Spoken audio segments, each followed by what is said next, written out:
बिलासपुर गांव में विद्या नाम की एक गरीब औरत अपने दो बच्चों शिखा और सनी के साथ रहती थी। विद्या के पति मनोज की मौत 2 साल पहले एक सड़क दुर्घटना में हो गई थी। अपने पति की मौत के बाद विद्या लोगों के घरों में काम करके अपने दोनों बच्चों का पालन पोषण करने लगी। शिखा, सनी उठ जाओ बेटा, मैंने चाय और रोटी बनाकर रख दी है, तुम दोनों खा लेना वरना मैं काम के लिए लेट हो जाऊंगी। और हाँ, बाहर बहुत ठंड है तो दोनों बाहर मत जाना और अपना ध्यान रखना। ठीक है माँ, आप जाओ। ये कहकर विद्या काम पर चली जाती है। ये क्या विद्या, तूने आज फिर देर कर दी, सारा काम बिखरा पड़ा है, बर्तन कपड़े झाड़ू पोछा सब ऐसे ही पड़ा है, चल अब जल्दी से काम शुरू कर दे। वो मालकिन, बाहर बहुत कोहरा था इसलिए आने में देर हो गई। ओहो, तेरे ये रोज के बहाने, चल अब काम कर ले। विद्या जनवरी महीने की कड़ाके की ठंड में ठंडे पानी से काम करने लग जाती है। पानी बर्फ जितना ठंडा था। काम करते करते उसे दोपहर हो जाती है। काम करके विद्या घर लौटती है तो उसके बच्चे उसका इंतजार कर रहे होते हैं। तभी सनी कहता है, माँ, मकर संक्रांति आने वाली है और आपने मुझसे कहा था कि आप मुझे पतंग और बढ़िया सा मांझा दिलवाएंगी। और माँ, मुझे तो रेवड़ी और गजक खानी है। हाँ बच्चों, मुझे सब याद है। विद्या ने ये कह तो दिया, लेकिन फिर उसे चिंता सताने लगी कि इतनी कम तनख्वाह में वो ये सब कैसे करेगी। घर का किराया, राशन पानी, सबका खर्चा। इसलिए उसने सोचा कि वो 1-2 घर और पकड़ लेगी। इस बारे में वो अपने पड़ोस में रहने वाली सुषमा से बात करती है। सुषमा उसे एक घर में ले जाती है।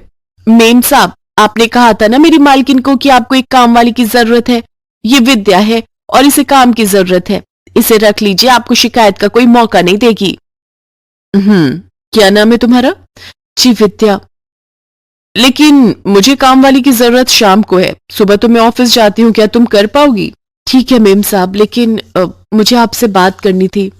वो क्या है ना, मुझे आधी तनख्वाह मकर संक्रांति से पहले चाहिए। वो मुझे पैसों की जरूरत है। हाँ हाँ, मिल जाएंगे, लेकिन मुझे काम में कोई लापरवाही नहीं चाहिए और साफ सफाई मुझे बहुत पसंद है, तो हर जगह साफ सफाई ही रखना। जी मेम साहब। शाम को विद्या ये बात अपने बच्चों को बताती है। माँ, तो क्या अब आप शाम को भी काम पर जाओगी? हाँ बच्चों।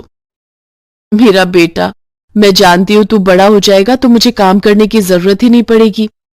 माँ, आपको और घरों में इसलिए काम करना पड़ रहा है ना क्योंकि हम आपसे इतनी चीजें मांगते हैं।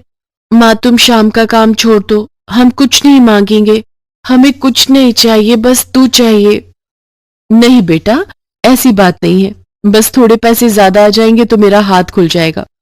फिर तुम दोनों की पढ़ाई भी तो है, एक बार तुम दोनों बड़े हो जाओगे तो फिर तो मुझे कुछ करने की जरूरत ही नहीं है। ये तो तुमने बिल्कुल ठीक कहा माँ। अगले दिन से विद्या रमोला के यहाँ काम खत्म करके घर आती है, फिर थोड़ा आराम करके शाम को नए घर में काम करने चली जाती है। घर का सारा काम खत्म होने के बाद रीता उसे कॉफी पीने को देती है। ये ले विद्या, बाहर बहुत ठंड है ना, ये गर्मा गर्म कॉफी पीकर जा। जी शुक्रिया मेम साहब। कॉफी पीते पीते विद्या की नजर रीता की अंगूठी पर जाती है। विद्या उससे पूछती है, आपकी अंगूठी बहुत सुंदर है मेम साहब, क्या ये हीरे की है? हाँ। अच्छा मेम साहब, मैंने आपसे एडवांस मांगा था, वो तू परसों संडे को ले लेना। इस बार तुझे संडे को भी काम पर आना है। मेरी कुछ फ्रेंड्स घर पर पार्टी के लिए आ रही हैं, तो खाना बनाने में तुझे मेरी हेल्प करनी होगी। पार्टी के बाद तू मुझे याद दिलाना और अपने पैसे ले जाना। ठीक है मेम साहब। संडे वाले दिन विद्या रीता के घर काम पर जाती है और सारा काम करवाती है। पार्टी काफी देर तक चलती है। देर होती देख विद्या रीता से कहती है, मेम साहब काफी देर हो गई, मुझे घर जाना होगा, मेरे बच्चे घर पर अकेले हैं। वो मैंने आपसे एडवांस मांगा था ना, आप मुझे वो दे दो। यार रीता, पानी तो पिला। विद्या, तू पानी लेकर आ, मैं पैसे लाती हूँ। तभी रीता की दोस्त उससे कहती है, अरे रीता, तेरी डायमंड रिंग कहाँ है? अरे मेरी अंगूठी वो कहाँ गई? जब हम आए थे तब तो तेरे हाथों में ही थी, कहीं गिर तो नहीं गई? देख तो जरा। सब अंगूठी ढूंढने लग जाते हैं लेकिन वो कहीं नहीं मिलती। विद्या को देर हो रही होती है तो वो जाकर रीता से कहती है, मेम साहब मुझे लेट हो रहा है, आप मुझे पैसे दे दीजिए, मुझे घर जाना है। यहाँ मेरी अंगूठी नहीं मिल रही और तुझे अपने एडवांस की पड़ी है, इसे बड़ी जल्दी हो रही है, कहीं इसी ने तो नहीं ली तेरी अंगूठी? हम यहाँ परेशान हो रहे हैं। नहीं नहीं मैडम, ये आप क्या कह रही हैं? मैंने अंगूठी नहीं ली, आप चाहो तो तलाशी ले लो। इसके बाद रीता उसकी तलाशी लेती है लेकिन उसे कुछ नहीं मिलता। मुझे तो तुझ पर ही शक है, मुझे तो कल ही पता चल जाना चाहिए था जब तूने मेरी अंगूठी की तारीफ की थी। अब चल निकल जा मेरे घर से, और कल से काम पर आने की जरूरत नहीं है। लेकिन मेम साहब मेरे पैसे। तू जाती है अब या बुलाऊं पुलिस को? विद्या उदास मन से घर आ जाती। अगले दिन पूरी सोसाइटी में ये बात फैल जाती है कि विद्या ने रीता मैडम के यहाँ चोरी की है, जिसके कारण विद्या को बाकी लोग भी अपने घर से काम पर से हटा देते हैं। विद्या का रो रो कर बुरा हाल था। उसे कुछ समझ नहीं आ रहा था कि अब वो क्या करे। अगले दिन मकर संक्रांति का त्योहार था।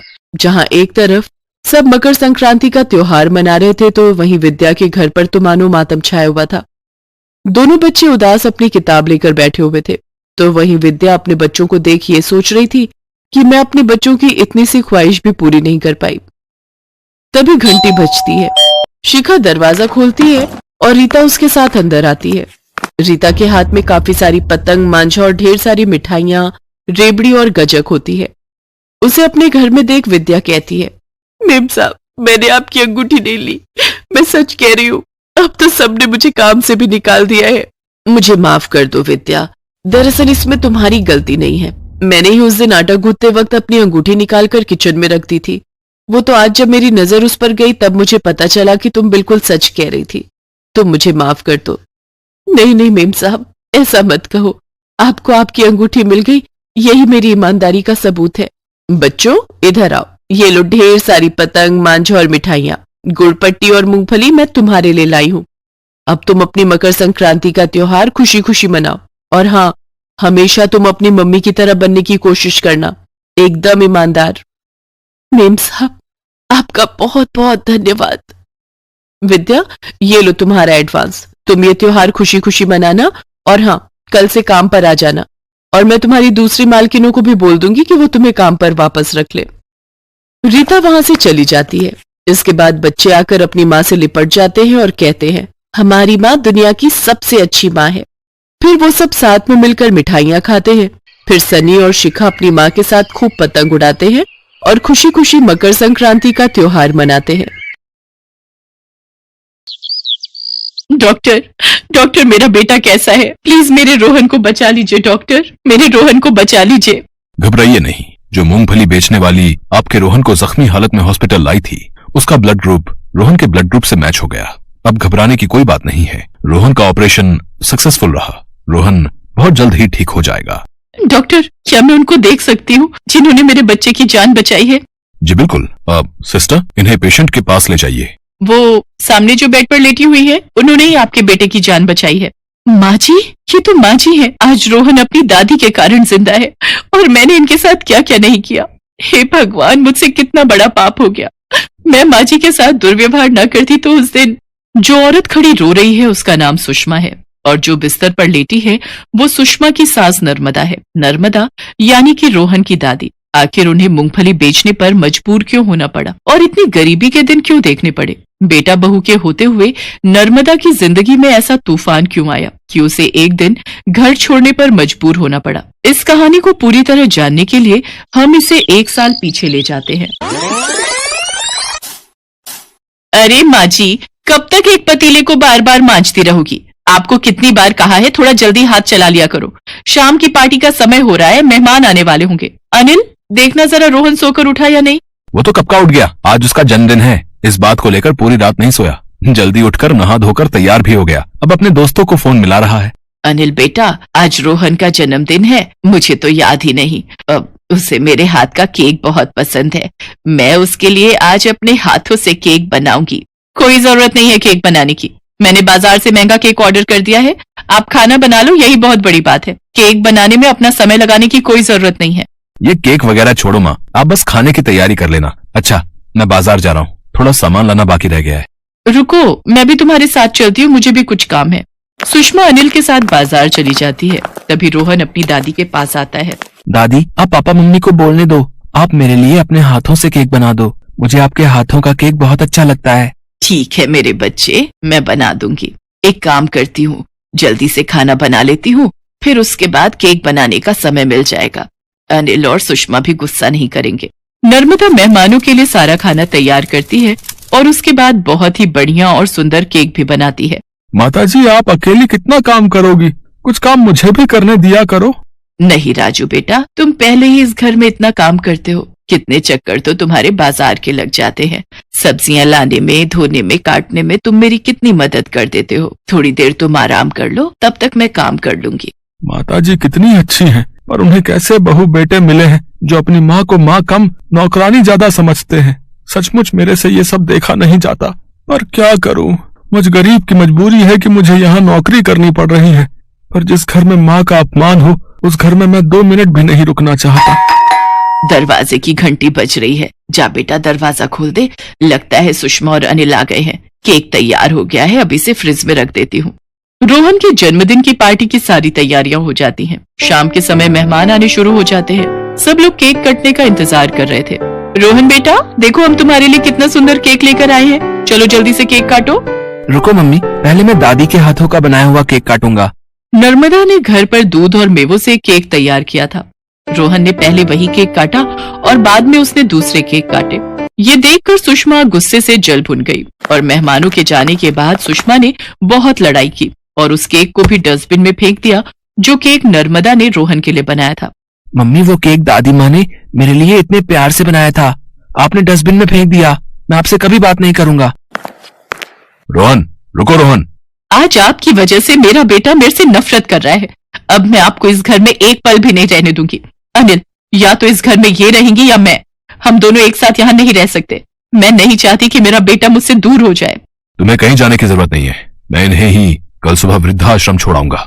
नर्मदा उस समय बिल्कुल चुप थी। वो कुछ बोल नहीं पा रही थी। बराबर में खड़ा नौकर सारी बात सुन रहा था। वो नर्मदा के पास गया और बोला, माताजी, मैं ये नौकरी छोड़ देता हूँ, आप मेरे साथ चलो, मेरे साथ रहना, आपको मेरे पास कोई तकलीफ नहीं होगी। नहीं बेटा, तू चिंता मत कर, सुबह सब ठीक हो जाएगा। अब अभी ये दोनों गुस्सा है ना, तो इन्होंने गुस्से में बोल दिया होगा। सुबह अपने आप ही मेरे से बात करने लगेंगे। नर्मदा ने राजू से झूठ बोला और आधी रात के समय जब सब सो गए तो नर्मदा घर छोड़कर निकल पड़ी। सुबह जब अनिल और सुषमा ने नर्मदा को नहीं देखा तो वो इतने परेशान नहीं हुए जितना नौकर राजू हो रहा था। मैं जानता हूँ माताजी इसलिए चली गई ताकि मैं ये नौकरी न छोड़ पाऊँ। बेचारी पता नहीं किस हाल में होंगी। कैसा बहू बेटे हैं इनके, जरा भी दर्द नहीं है अपनी माँ के लिए, जरा भी दर्द नहीं है अपनी माँ के लिए सीने में। उधर नर्मदा सुबह सुबह किसी के घर का दरवाजा खटखटाती है और एक औरत बाहर आती है। माताजी आप, और यहाँ बहुत दिनों बाद आपके दर्शन हुए, मुझे बुला लेती, मैं खुद आ जाती। जानकी, मुझे कोई काम और रहने की कोई जगह मिलेगी? अगर मिल जाए तो बड़ी मेहरबानी होगी। माताजी, आप ये कैसी बातें कर रहे हो? आप तो मेरी अन्नदाता हो, मुझे कुछ ठीक नहीं लग रहा। जानकी की बातें सुनकर नर्मदा की आंखों में आंसू आ जाते हैं और वो उसे सारी बात बताती है। जानकी पहले नर्मदा के घर में काम किया करती थी, पर सुषमा ने उसे किसी बात पर गुस्से में आकर घर से निकाल दिया था। उस समय नर्मदा ने जानकी की बहुत मदद की थी। आज नर्मदा बिल्कुल अकेली थी। रिश्तेदारों में जाकर वो अपने बहू बेटे का अपमान नहीं करवाना चाहती थी, इसलिए वो जानकी के पास आई थी। पर माताजी, इस उम्र में आप काम करोगे? आप मेरे पास ऐसे ही रहो ना, आपकी सेवा करके मुझे बहुत खुशी मिलेगी। नहीं जानकी, अगर शरीर मेहनत करता है तो ठीक रहता है। मैंने एक दिन तुम्हें जब आवाज लगाई थी तुम आगे निकल गई थी। मैंने देखा था तुम ठेले पर मूंगफली बेच रही थी। हाँ माताजी, आजकल सर्दियों में मूंगफली, गज्जक, रेवड़ी का सीजन है तो थोड़ी बहुत कमाई हो जाती है, इसीलिए मैंने और मेरे पति ने उधार पर पैसे लेकर मूंगफली का ठेला लगा लिया। बस अभी वो गए हुए ही हैं। जानकी, मैं सोच रही थी मैं भी मूंगफली बेचकर गुजारा कर लूं। कम से कम काम में व्यस्त रहूंगी तो पुराने दिनों की याद नहीं आएगी। ठीक है माताजी, जैसे ही आएंगे मैं बात करती हूँ। जानकी का पति शाम को मूंगफली बेचकर लौटता है तो वो उसे सारी बात बताती है। वो भी नर्मदा के लिए बहुत दुखी होता है। नर्मदा की उम्र वो नहीं थी कि वो ठेले पर मूंगफली बेच सके, इसलिए जानकी और मोहन मिलकर घर के पास ही एक पेड़ के नीचे चादर बिछाकर जगह बना देते हैं, जहाँ पर नर्मदा बैठकर मूंगफली बेचा करती थी। कई महीने गुजर गए। नर्मदा मूंगफली बेचकर अपना गुजारा करने लगी। उसने जानकी के पड़ोस में ही एक छोटा सा कमरा किराए पर ले लिया और वहीं पर रहने लगी। पर आज सुबह जब नर्मदा मूंगफली बेच रही थी तो उसी सड़क पर साइकिल से जाते हुए रोहन का एक्सीडेंट हो गया। नर्मदा रोती हुई रोहन को हॉस्पिटल लेकर आई। याद वापस आ जाती है और सुषमा नर्मदा के पास जाती है। तब तक अनिल भी हॉस्पिटल पहुंच जाता है। सुषमा और अनिल नर्मदा के पैरों में गिरकर माफी मांगते हैं। नर्मदा उन्हें गले से लगा लेती है।